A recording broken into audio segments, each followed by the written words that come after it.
Praise the Lord. கர்த்தர் நல்லவர். யாக்கோபு 2வது அதிகாரம் 12-13வது வசனத்தை வாசிக்கலாம். சுயாதீன பிரமாணத்தினால் நியாய தீர்ப்பு அடைய போகிறவர்களாய் அதற்கு ஏற்றபடி பேசி அதற்கு ஏற்றபடி செய்யுங்கள். ஏனெனில் இரக்கம் செய்யாதவனுக்கு இரக்கமில்லாத நியாய தீர்ப்பு கிடைக்கும். நியாய தீர்ப்புக்கு முன்பாக இரக்கம் மேன்மை பாராட்டும்.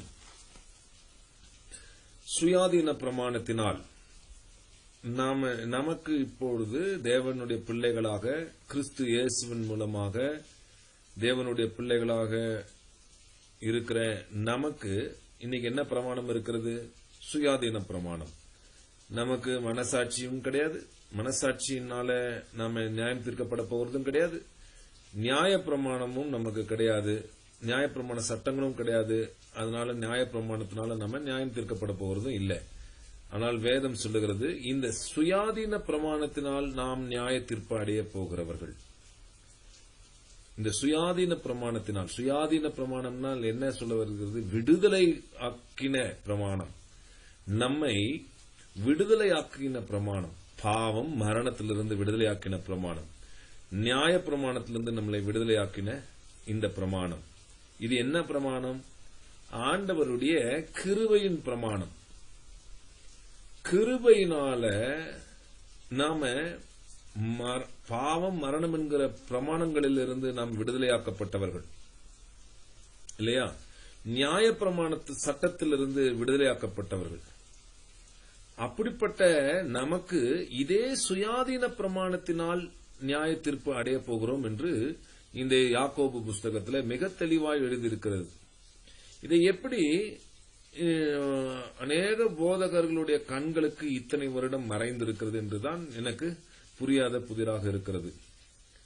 சுயாதீன பிரமாணத்தினால் நியாய தீர்ப்பு அடைய போகிறவர்களாக அதற்கு ஏற்றபடி பேசி அதற்கு ஏற்றபடி செய்யுங்கள். அப்போ ஒரு எக்ஸார்டேஷன் எங்க இருக்கு? அப்படி சுயாதீன பிரமாணத்தினால நியாய தீர்ப்பு அடைய போகிறவர்களாக நீங்கள் இருக்கிறபடினால அந்த சுயாதீன பிரமாணத்திற்கு ஏற்றபடி நீங்கள் பேசுங்கள். சுயாதீன பிரமாணத்திற்கு ஏற்றபடி செய்யுங்கள். அதற்கேற்றபடி பேசுங்கள். அதற்கேற்றபடி வாழுங்கள். இதற்கு ஏற்ற ஒரு வாழ்க்கையை நம்மிடத்திலே தேவன் எதிர்பார்க்கிறார். பாருங்க, நம்மளுடைய நியாய தீர்ப்பு நியாய தீர்ப்பு இல்லை, நியாய தீர்ப்பு எதன் அடிப்படையில் இருக்க போகிறதுனா, நமக்கு கிடைத்திருக்கிற வெளிச்சத்திற்கு ஏற்றபடி, நமக்கு கிடைத்திருக்கிற இந்த சுயாதீன பிரமாணத்துக்கு ஏற்றபடி. ஆங்கில வேதாகமத்தில் NIV வாசிக்கிறேன், ERV வாசிக்கிறேன், கொஞ்சம் கவனிங்க. Speak and act as those who are going to be judged by the law that gives freedom. Speak and act as those who are going to be judged by the law. Which law? The law that gives freedom. Because judgment without mercy will be shown to anyone who has not been merciful. Mercy triumphs over judgment. ERV la சொல்லுது, you will be judged by the law that makes people free. You should remember this in everything you say and do. Yes, you must show mercy to others. If you do not show mercy, then God will not show mercy to you when He judges you. But the one who shows mercy can stand without fear before the judge. Message Bible இப்படி சொல்லுது, talk and act like a person expecting to be judged by the rule that sets us free. Talk and act like a person expecting to be judged by the rule that sets us free. நீங்கள் எப்படிப்பட்டவர்களாக பேச வேண்டும், எப்படிப்பட்டவர்களாக வாழ வேண்டும் என்றால், நியாய தீர்ப்பு அடைய போகிறவர்களாய், சுயாதீன பிரமாணத்தினால் நியாய தீர்ப்பு அடைய போகிறவர்களாய் நீங்கள் அதற்கேற்றபடி பேசி அதற்கேற்றபடி செய்யுங்கள் என்று யாக்கோபு எவ்வளவு தெளிவாக நமக்கு எழுதி வைத்திருக்கிறார். ஏன் அதுக்கேற்றபடி பேசணும், அதற்கேற்றபடி செய்யணும்னா அடுத்த வசனம் சொல்லுது, ஏனெனில் இரக்கம் செய்யாதவனுக்கு இரக்கமில்லாத நியாய தீர்ப்பு கிடைக்கும். இந்த சுயாதீன பிரமாணத்தினால தேவனுடைய இரக்கத்தை பெற்றுக்கொண்ட நாம், இரக்கத்தில் ஐஸ்வர்யம் உள்ளவராய் தன்னுடைய இரக்கத்தின் ஐஸ்வர்யத்தை நம்மிடத்திலே வெளிப்படுத்தி நம்மை இன்னைக்கு வாழ வைத்திருக்கிற, பிழைக்க செய்திருக்கிற அந்த தேவன் நம்ம எப்படி நியாய தீர்ப்பு செய்ய போகிறார்னா, நாம பெற்றுக்கொண்ட இரக்கத்தின்படி.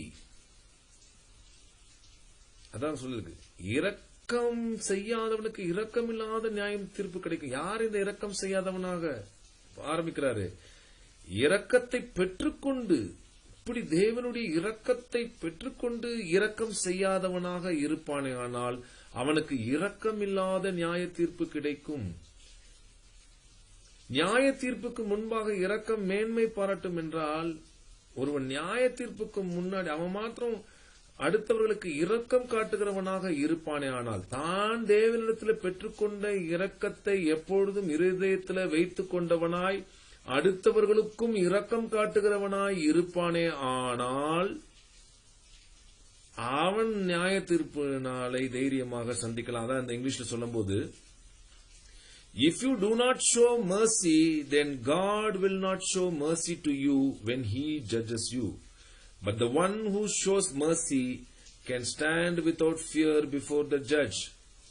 அந்த நியாயாதிபதிக்கு முன்பாக தைரியமாய் ஒருத்தன் போய் நிற்க வேண்டும் என்றால் அவன் இரக்கம் செய்கிறவனாய் இருந்திருக்க வேண்டும்.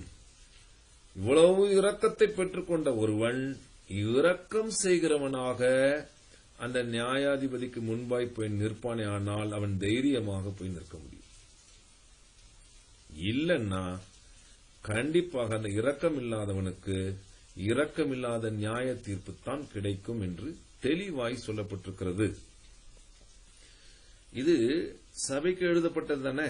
சுயாதீன பிரமாணத்தினால் நியாய தீர்ப்பு அடைப்பவர்கள் யார்? இந்த சுயாதீன பிரமாணத்தை பெற்றுக்கொண்டவர்கள் உங்களையும் என்னையும் பெற்றுதான் பேசுகிறது. இன்னைக்கு நீங்களும் நானும் தான் சுயாதீனம் பெற்றிருக்கிறவர்கள். அதனால்தான் வேதம் நம்மளை பல இடங்கள்ல எக்ஸார்ட் பண்ணுது, உங்கள் சுயாதீனத்தை துர்க்குணத்திற்கு மூடலாக நீங்கள் பயன்படுத்தாதீர்கள். உங்கள் சுயாதீனத்தை துர்க்குணத்துக்கு நேராக நீங்க பயன்படுத்தக்கூடாது அப்படின்னு சொல்லி வேதம் நமக்கு எச்சரிக்கை செய்கிறதை நம்ம வாசிக்கிறோம். சரி, இப்போ இதே வசனம் பாருங்க, இந்த யாக்கோபு எழுதின இதே வசனத்தை மத்தேயுவும் எழுதியிருக்கிறார். மத்தேயு புஸ்தகத்துல 19வது அதிகாரத்துல ஆண்டவரான இயேசு கிறிஸ்து சொல்லுகிற ஒரு காரியத்தை நாம பார்க்கலாம். மத்தேயு 19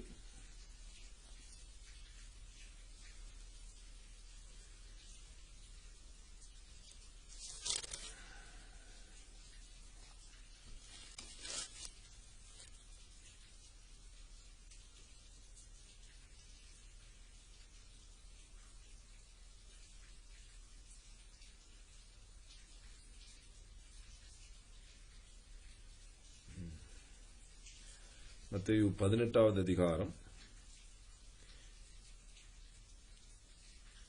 21வது வசனத்திலிருந்து வசனங்களை கேட்போம். அப்பொழுது பேதுரு அவரிடத்தில் வந்து, ஆண்டவரே, என் சகோதரர் எனக்கு விரோதமாய் குற்றம் செய்து வந்தால் நான் எத்தனை தரம் மன்னிக்க வேண்டும்? 7 தரம் மட்டுமோ என்று கேட்டான். அதற்கு இயேசு, 7 தரம் மாத்திரமல்ல, 70 தரம் மட்டும் என்று உனக்கு சொல்லுகிறேன் அப்படின்னு சொல்லிட்டு, எத்தனை முறை மன்னிக்கணும் ஒரு கணக்கு. அன்னைக்கு யூதர்கள் வந்து அன்னைக்கு எப்படி இருந்தாங்கன்னா, ஒரு மனுஷனுக்கு 3 தரம் மன்னிக்கலாம், அதுக்கு மேல மன்னிக்க தேவை கிடையாது அப்படின்ற அவர்கள் ஒரு சட்டத்தை எடுத்து எழுதி வைத்திருந்தார்கள். அது தேவனுடைய சட்டம் அல்ல, அவர்களாகவே ஒரு சட்டத்தை எழுதி வச்சிருந்தாங்க. அப்ப அந்த மாதிரி அதை விட கொஞ்சம் நான் பெட்டர்னு காட்டுறதுக்காக பேதுரு வந்து கேட்கிறார், நான் 7 தரம் மன்னிக்கட்டுமா அப்படின்னு கேட்கும்போது தான் ஆண்டவர் 70 தரம் மட்டும் அப்படின்னு சொல்லி என்லெஸ்ஸா ஒரு காரியத்தை சொல்கிறார். எத்தனை முறை நீ மன்னிக்க வேண்டியது வரும் அப்படின்னு சொல்லிட்டு ஒரு உதாரணத்தை, எப்படி எனில் பரலோக ராஜ்யம் தன் ஊழியக்காரரிடத்தில் கணக்கு பார்க்க வேண்டும் என்று ஒரு ராஜாவுக்கு ஒப்பாயிருந்தது. அவன் கணக்கு பார்க்க தொடங்கின பொழுது 10,000 தாலந்து கடன்பட்ட ஒருவனை அவனுக்கு முன்பாக கொண்டு வந்தார்கள். இந்த 10,000 தாலந்து கடன்பட்ட இந்த கதை நம்ம எல்லாருக்கும் தெரியும். ஆனால் இந்த 10,000 தாலந்து என்பது எவ்வளவு அமௌண்ட் அப்படின்றத நம்ம வேதத்தினுடைய மற்ற பகுதிகள் எல்லாம் சேர்த்து பார்க்கும் பொழுது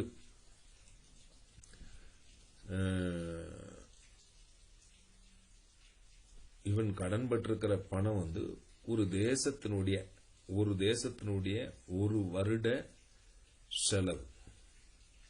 ஒரு தேசத்தினுடைய ஒரு வருட செலவு. அப்படியானால் இவன் ஒரு பெரிய கடனைத்தான் இந்த ராஜாவிடத்துல பட்டிருக்கிறான். அப்படி ஒரு 10,000 தாலந்து கடன் பட்ட ஒருவனை அவனுக்கு முன்பாக கொண்டு வந்து நிறுத்தினார்கள்.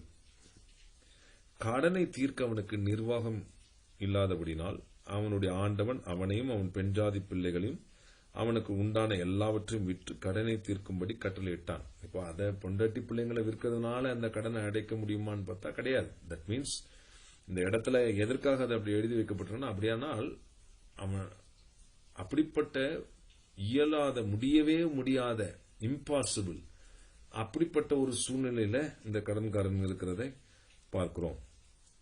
தன்னால எதை கொண்டும் இந்த கடனை அடைக்க முடியாது, அவனால எதை கொண்டும் அந்த கடனை அடைக்க முடியாது என்பதை உணர்த்துவதற்காக அந்த வார்த்தை அங்க எழுதி வைக்கப்பட்டிருக்கிறது. அப்பொழுது அந்த ஊழியக்காரன் தாழ விழுந்து வணங்கி, ஆண்டவனே என்னிடத்தில் பொறுமையாயிரும், எல்லாவற்றையும் உமக்கு கொடுத்து தீர்க்கிறேன் அப்படின்னு ஒரு பெரிய பொய் சொல்றான். ஏன்னா ஒன்றும் இல்லாத இவன் இப்போ ஒரு வேலைக்கு போனா கூட ஒரு 10 லட்சம் வருடங்கள் அவன் வேலை செய்தால்தான் இந்த கடனை அடைக்க முடியும். 10 லட்சம் வருடங்கள் அவனுடைய வாழ்நாள் காலம் இல்ல, 10 லட்சம் வருடங்கள் அவன் சம்பாதித்தால்தான் இந்த பணத்தை அடைக்க முடியும். அது அவனுக்கு தெரியும். அப்படிப்பட்ட பணத்தை அவனால் ஒருபோதும் அடைக்க முடியாது. ஆனாலும் அவன் என்ன சொல்றான், எப்படியாவது தப்பிச்சிடணுமேன்ட்டு அவன் என்ன பண்றான், பொய் சொல்றான். ஆண்டவனே என்னிடத்தில் பொறுமையாயிரும், எல்லாவற்றையும் உமக்கு கொடுத்து தீர்க்கிறேன் என்றான். அந்த ஊழியக்காரனுடைய ஆண்டவன் மனதிறங்கி, இவனால ஒன்றும் பண்ண முடியாது என்று சொல்லி அந்த ஊழியக்காரனுடைய ஆண்டவன் மனதிறங்கி அவனை விடுதலை பண்ணி கடனையும் அவனுக்கு மன்னித்து விட்டான். அவனால முடியாது என்று தெரிந்ததுனால ஒரே வழிதான், ஒன்னு அவனை சாகடிக்கணும், சிறையில தள்ளணும், அல்லது அவனை இப்படியாக மன்னித்து அவனை அடிமையாவன வச்சிருக்கலாம். ஆனால் அப்படி அல்லாமல் அந்த ஊழியக்காரனுடைய ஆண்டவன் மனதிறங்கி அவனை விடுதலை பண்ணி கடனையும் அவனுக்கு மன்னித்து விட்டான். அப்படி இருக்க, நல்ல கவனிங்க, அப்படி இருக்க அந்த ஊழியக்காரன் புறப்பட்டு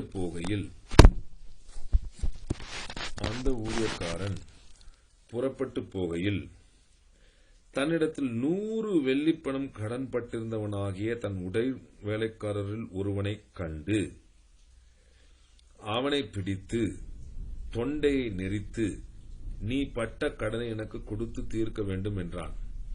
யூதர்கள் அன்னைக்கு அங்க ஒரு முறைமையின்படி யாராவது ஒருத்தங்க கடன் கொடுத்து தரலன்னா அவனுடைய கழுத்தை நெரிச்சு ரத்தம் வர்ற வரைக்கும் கொள்ளலாமா. இவன் அப்படிதான் போய் ஒருத்தனை கழுத்து நெரிச்சிருக்கான். எவ்வளவுக்கு? வெறும் 100 வெள்ளிப்பணம்.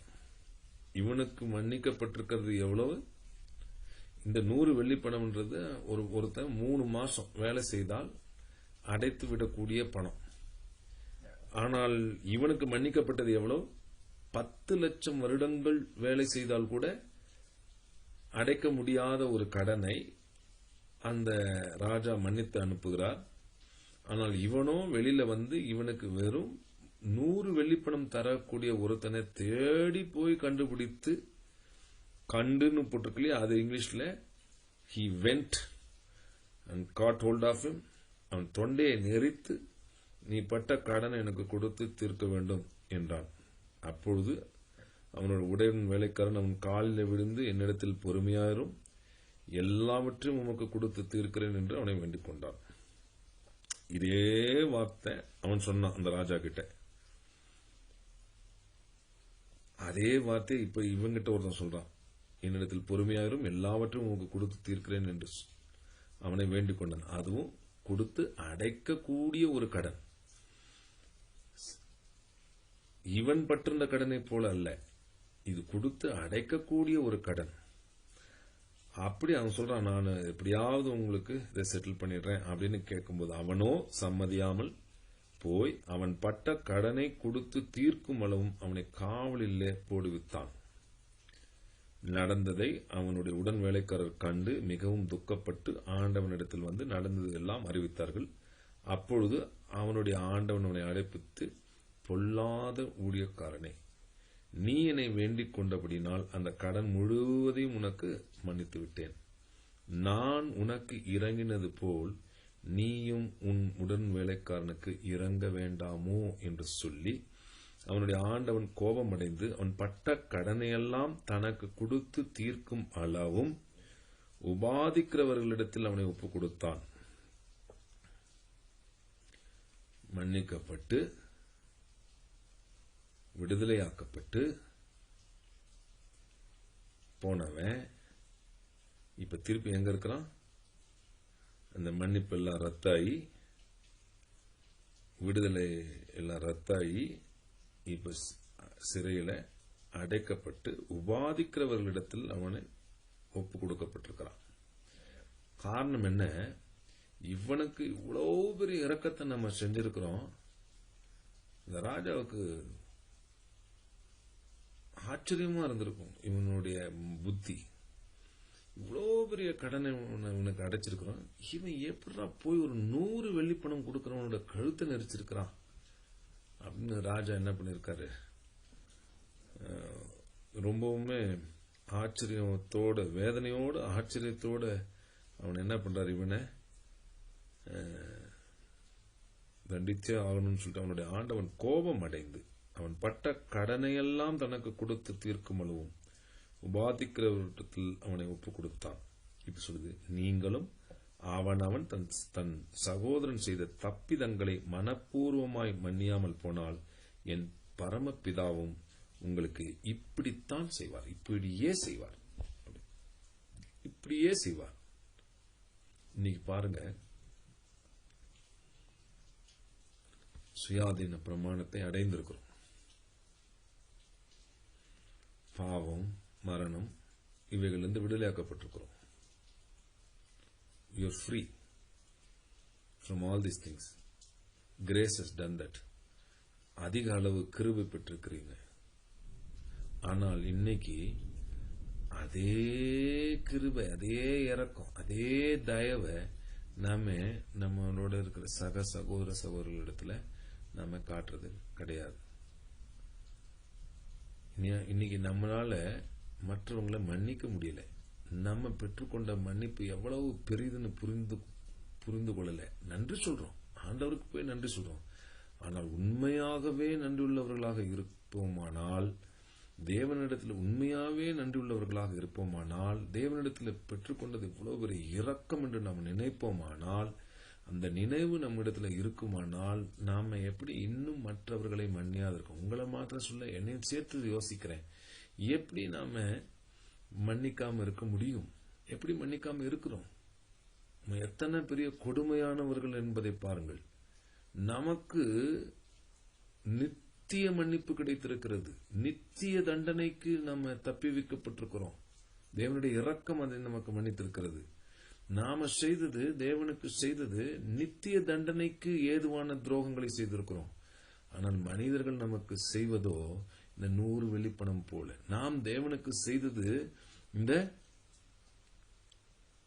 அந்த எத்தனையோ தாளந்து இல்லையா, எத்தனையோ தாளந்து. ஆனால் நமக்கு மனிதர்கள் செய்கிறது இந்த 100 வெள்ளிப்பணம் போல. ஆனால் நம்ம அதை என்ன பண்றோம்? இந்த மனிதர்களை குற்றப்படுத்துகிறோம், காயப்படுத்துகிறோம், வேதனைப்படுத்துகிறோம், விடமாட்டேங்கிறோம். அதனாலதான் நீங்களும் அவனவன் தன் சகோதரன் செய்த தப்பிதங்களை மனப்பூர்வமாய் மன்னிக்காமல் போனால் என் பரமபிதாவும் உங்களுக்கு இப்படியே செய்வார் என்று சொல்லப்பட்டிருக்கிறது. இப்படி இரக்கம் செய்யாதவர்களுக்கு இரக்கமில்லாத நியாய தீர்ப்பு தான் கிடைக்கும். அதுதான் இந்த யாக்கோபு இப்படி தெளிவாக எழுதுகிறார். சுயாதீன பிரமாணத்தினால் நியாய தீர்ப்படைய போகிறவர்களாய் அதற்கு ஏற்றபடி பேசி அதற்கு ஏற்றபடி செய்யுங்கள். ஏனெனில் இரக்கம் செய்யாதவனுக்கு நீங்க அதற்கேற்றபடி நீங்க பெற்றுக்கொண்ட அந்த இரக்கத்துக்கு ஏற்றபடி நீங்கள் பேசாமல், அந்த பெற்றுக்கொண்ட இரக்கத்துக்கும் கிருபைக்கும் ஏற்றபடி நீங்கள் செய்யாமல், நீங்க இரக்கம் செய்யாதவர்களாக இருந்தால், தயவில்லாதவர்களாக இருந்தால் இரக்கமில்லாத நியாய தீர்ப்பு தான் உங்களுக்கு கிடைக்கும் என்று இங்கே சொல்லப்பட்டிருக்கிறது.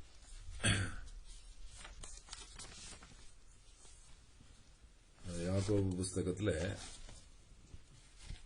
இன்னொரு காரியமும் சொல்லப்பட்டிருக்கு, அதையும் பார்த்துருவோம். அதுக்கு அடுத்த வரியிலிருந்தே பாருங்க.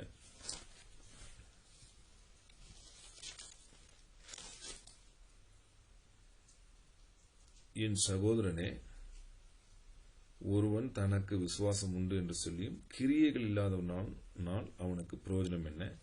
அந்த விசுவாசம் அவனை ரட்சிக்குமா? சொல்லிட்டு தான் சொல்றாரு, இரக்கம் செய்யாதவனுக்கு இரக்கம் இல்லாத நியாய தீர்ப்பு கிடைக்கும் சொல்லிட்டு, என்ன இரக்கம் செய்யறது அப்படின்றது இங்க இன்னொரு ஆங்கிள் சொல்றாரு.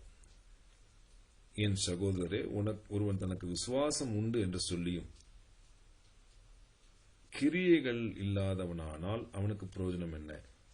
அந்த விசுவாசம் அவனை ரட்சிமா? என்ன கிரியை பத்தி பேசிட்டு இருக்காரு? ஒரு சகோதரனாவது சகோதரியாவது வஸ்திரம் இல்லாமலும் அனுதின ஆகாரம் இல்லாமலும் இருக்கும்போது உங்களில் ஒருவன் அவர்களை நோக்கி நீங்கள் சமாதானத்தோட போங்கள், குளிர் காய்ந்து பசியாருங்கள் என்று சொல்லியும் சரீரத்துக்கு வேண்டியவர்களை அவர்களுக்கு கொடாவிட்டால் பிரயோஜனம் என்ன? வாயிலே வடை சுட்டு வாயிலே அன்பு காட்டி நீங்களும் நானும் பெற்றுக்கொண்ட அன்பு யதார்த்தமாய் நிஜமாய் தேவன் கிரயம் கொடுத்த அந்த அன்பை பெற்றுக்கொண்டு இப்ப நம்ம பேசுறதெல்லாம் வாயிலேயே அன்பு அன்பு அன்பு என்று பேசுகிறோமே தவிர அப்படி அந்த அன்பு கிரியைகள் இல்லாமல் இருக்கிறது. யாருக்கும் ஒரு உதவி செய்ய மாட்டேங்கிறோம். சுயநலவாதிகளாக வாழ்ந்து கொண்டிருக்கிறோம். நம்மளை பத்தி, நம்ம குடும்பத்தை பத்தி, நம்மளுடைய சேஃப்டி, நம்மளுடைய செக்யூரிட்டி, அங்க ஒருத்தனுக்கு ஒழுங்கா உடுத்திக்கிறதுக்கு ஒரு உடை இல்லை, ஆனா நம்ம பல வர்ண உடைகளை நாம வாங்கிக்கிட்டே இருக்கோம். வருஷம் ஒவ்வொரு ஃபெஸ்டிவல்ல வாங்கிக்கிறோம், ஃபங்க்ஷனுங்களுக்கு வாங்கிக்கிறோம். ஆனால் உடை இல்லாதவனை குறித்து நம்ம கவலைப்பட்டதில்லை, சோறு இல்லாதவனை குறித்து கவலைப்பட்டதில்லை,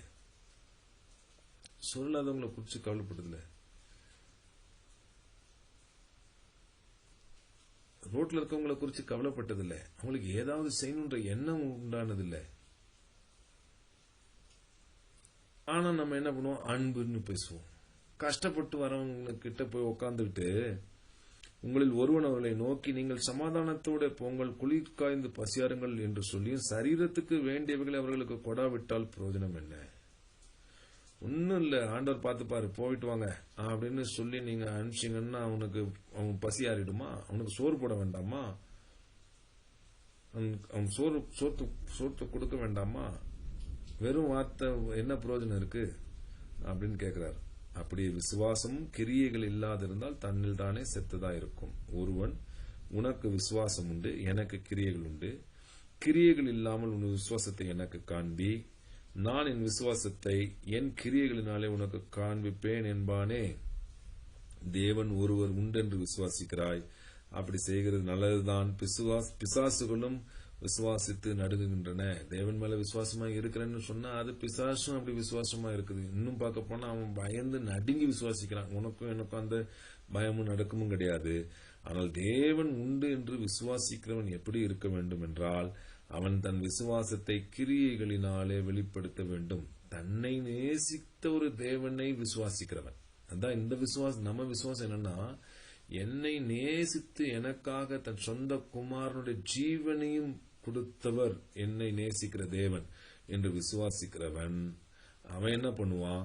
அவனும் மற்றவர்களுக்கு தன் ஜீவனை கொடுப்பான். அதனால்தான் யோவான் 3:16 நம்ம அறிந்திருக்கிறோம். தேவன் தம்முடைய ஒரே பேரான குமாரனை கொடுத்து இவ்வளவா இந்த உலகத்தின் மேல அன்பு கூர்ந்தார், ஒருத்தரும் கெட்டு போகக்கூடாது, எல்லாரும் நித்திய ஜீவனை அடையும்படிக்கு அவரை தந்தருளி இவ்வளவாய் இந்த உலகத்தில் அன்பு கூர்ந்தார். இது யோவான் 3:16.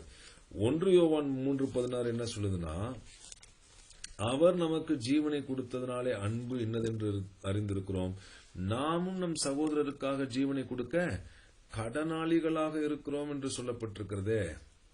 அப்ப தேவன் நமக்கு கொடுத்த அன்பை நம்ம பெற்றுக் கொண்டிருக்கிறோம். நாம அந்த மாதிரி மனுஷங்க கிட்ட அன்பு கொடுக்கிறோமா? நாம நம்ம சகோதரர்களுக்காக ஜீவனை கொடுக்க கடனாளிகளா இருக்கிறோம் என்று வேதம் சொல்லுகிறதே. நாம அப்படி அன்பு கொடுக்கிறோமா? இதைத்தான் ஆண்டவர் இந்த அளவுகோலை வச்சுதான் நம்மளுடைய நியாய தீர்ப்பு இருக்க போகிறது. 1 யோவான் 4வது அதிகாரம் 17வது வசனத்திலேயே இந்த எழுதியிருக்கு பாருங்க. நியாய தீர்ப்பு நாள் எப்படி போய் தைரியமா நிக்கலாமா? நியாய தீர்ப்பு நாளிலே நமக்கு தைரியம் உண்டாக்கத்தக்கதாக அன்பு நம்மிடத்தில் பூரணப்படுகிறது. ஏனென்றால் அவர் இருக்கிற பிரகாரமாக நாமும் இவ்வுலகத்தில் இருக்கிறோம். அன்பிலே பயமில்லை. பூரண அன்பு பயத்தை புறம்பே தள்ளும். பயமானது வேதனை உள்ளது. பயப்படுகிறவன் அன்பில் பூரணப்பட்டவன் அல்ல. அவர் முந்தி நம்மிடத்தில் அன்பு கூர்ந்தபடியால் நாமும் ஒரு இடத்தில் அன்பு கூறுகிறோம். அப்புறம் தேவனிடத்தில் அன்பு கூறுகிறேன் என்று ஒருவன் சொல்லியும் தன் சகோதரனை பகைத்தால் அவன் பொய்யன். தான் கண்ட சகோதரனிடத்தில் அன்பு கூறாமல் இருக்கிறவன் தான் காணாத தேவனிடத்தில் எப்படி அன்பு கூறுவான்? தேவனிடத்தில் அன்பு கூறுகிறவன் தன் சகோதரனிடத்திலும் அன்பு கூற வேண்டும் என்கிற இந்த கற்பனை அவராலே பெற்றிருக்கிறோம். நியாய தீர்ப்பு நாள்ல நமக்கு தைரியம் உண்டாகத்தக்கதாக அன்பு நம்மில் பூரணப்படுகிறது.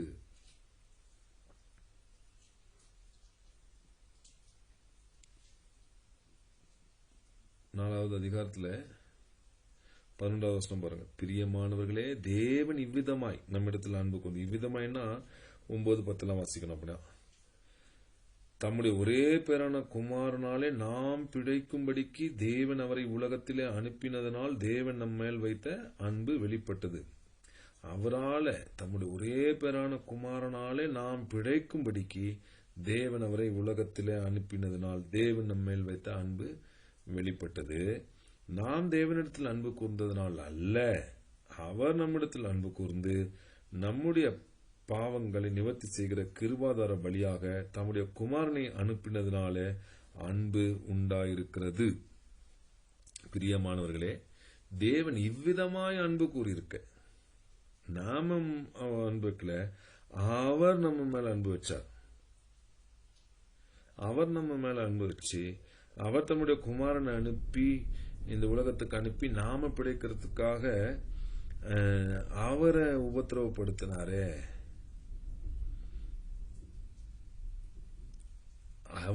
தேவன் இவ்விதமாய் நம்மிடத்தில் அன்பு கூர்ந்திருக்க நாமும் ஒருவரிடத்தில் ஒருவர் அன்பு கூற கடனாளிகளாக இருக்கிறோம். இது தொடர்ந்து வந்துட்டே இருக்கு பாருங்க. நாமும் ஒருவரிடத்தில் ஒருவர் அன்பு கூற கடனாளிகளாக இருக்கிறோம். தேவனை ஒருத்தனும் ஒருபோதும் கண்டதில்லை. நாம் ஒருவரிடத்தில் ஒருவர் அன்பு கூர்ந்தால் தேவன் நமக்குள் நிலைத்திருக்கிறார், அவருடைய அன்பும் நமக்குள் பரிபூர்ணப்படும். தேவனை ஒருத்தனும் ஒரு காலம் பார்த்ததில்லை, இனியும் பார்க்க போறதில்லை. ஆனா நாம மற்றவங்க மேல அன்பு வைக்கும் பொழுது நம்ம அன்பு செலுத்துவதன் மூலமாக அவர்கள் தேவனை தரிசிப்பார்கள். அதான் சொல்லுது, நாம் ஒருவரிடத்தில் ஒருவர் அன்பு கூர்ந்தால் தேவன் நமக்குள் நிலைத்திருக்கிறார். நம்ம ஒருத்தவங்க மேல அன்பு வச்சோம்னா தேவன் நமக்குள்ள நிலைத்திருக்கிறார், அவருடைய அன்பும் நமக்குள்ள பூரணப்படும் அப்படின்னு சொல்லிட்டு வரும்போதுதான் இந்த வருது நியாய தீர்ப்பு நாளிலே நமக்கு. அதுக்கு முன்னாடி 16வது வசனம், தேவன் நம்மேல் வைத்திருக்கிற அன்பை நாம் அறிந்து விசுவாசிக்கிறோம். தேவன் அன்பாகவே இருக்கிறார். அன்பில் நிலைத்திருக்கிறவன் தேவனில் நிலைத்திருக்கிறார், தேவனும் அவனில் நிலைத்திருக்கிறார் அப்படின்னு சொல்லி. இது இங்கிலீஷ்ல பாருங்க, மெசேஜ் பைபிள்ல இருந்து வாசிக்கிறேன். God is love. When we take a permanent residence in a life of love, we live in God and God lives in us. நம்ம எப்பொழுது அன்புள்ளவர்களாக மாற வேண்டும் என்று நம்ம முடிவு செய்தவர்களாக, தேவன் நம்ம மேல் இவ்வளவு அன்பு கூர்ந்திருக்கிறாரே என்று சொல்லி நாமும் எப்பொழுது அந்த அன்பை பெற்றுக்கொண்டவர்கள், அந்த இரக்கத்தை பெற்றுக்கொண்டவர்கள், நாமும் அப்படிப்பட்டவர்களாக வாழ வேண்டும் என்று முடிவு பண்ணும் பொழுது அந்த அன்பை நம்மளுடைய வாழ்க்கையாக மாற்றிக்கொள்ளும் பொழுது, when we take a permanent residence in a life of love, அதுவே வாழ்க்கையாக நம்ம மாற்றிக்கொள்ளும் பொழுது நாம தேவனுக்குள்ள நிலைத்திருக்கிறோம், தேவனும் நமக்குள்ளே நிலைத்திருக்கிறார். நாம தேவனுக்குள்ள வாழ்கிறோம், தேவனும் நமக்குள்ளே வாழ்வார். This way, love as the run of the house becomes at home and matures in us, so that we are free of worry on judgment day. இப்படியாக என்ன சொல்றதுன்னா, இப்படியாக அன்பானது இந்த வீட்டை, அதாவது நம்மை நடத்துகிறதாக, நமக்குள்ளே வளருவதாக, நமக்குள்ளே அந்த அன்பு நமக்குள்ளே பூரணப்படுகிறதாக இருக்கிறது. இதனாலே நாம தைரியம் உள்ளவர்களாக நியாய தீர்ப்பு நாளை சந்திக்க முடியும். Our standing in the world is identical with Christ. நம்ம எப்படி இப்போ வாழ்கிறோம்? கிறிஸ்துவை போலவே இங்கே வாழ்கிறோம். There is no room in love for fear. Well-formed love banishes fear. அன்பிலே பயமில்லை. பூரண அன்பு பயத்தை புறம்பே தள்ளும். Since fear is crippling, a fearful life, fear of death, fear of judgment, is not yet one fully formed of love. பயமானது அது ஒரு மனிதனை நொறுக்கி விடும், உடைத்து விடும், குறுக்கி விடும். மரணம், நியாய தீர்ப்பு இவைகளை குறித்த ஒரு பயம், இது அன்பினாலே, பூரண அன்பினாலே உண்டாகிற ஒரு காரியம் அல்ல. We though are going to love and be loved. ஆனால் நாமோ மற்றவர்கள் மேல் அன்பு செலுத்த போகிறோம். நாம் அவர்கள் மேல் அன்பு கூற போகிறோம், அன்பு கூறப்பட போகிறோம். First we were loved, now we love. He loved us first. முதலாவது அவர் நம்மை நேசித்தார், அதனால நாம் இப்பொழுது மற்றவர்களை நேசிக்க போகிறோம். If anyone boasts, I love God, and goes right on hating his brother or sister, thinking nothing of it, he is a liar. ஒரு மனுஷன் தன்னுடைய சகோதரர்களை பகைப்பானே ஆனால் அவன் ஒரு பொய்யன். இதெல்லாம் யோசிக்காம நான் கடவுளை நேசிக்கிறேன் அப்படின்னு சொல்லிட்டு அவன் ஒரு கொஞ்சம் கூட மனசாட்சி குத்தப்படாம தன் சகோதரிகளை அவன் கசப்போட விரோதமாக பகையாக அவன் அந்த இருதயத்தில் வைத்திருப்பானால் அவன் ஒரு பொய்யன். If he will love the person he can see, if he cannot love the person he can see, how can he love God he can't see? The command is from Christ is blunt. Loving God is to love people. You've got to love both. தேவனை ஒருவன் பார்க்காத தேவனை நேசிக்கிறேன் என்று சொல்லி பார்க்கிற சகோதரனிடத்தில் ஒருவன் அன்பு கூறாது அவனை பகைத்துக் கொண்டிருப்பானால் அவன் ஒரு பொய்யன்.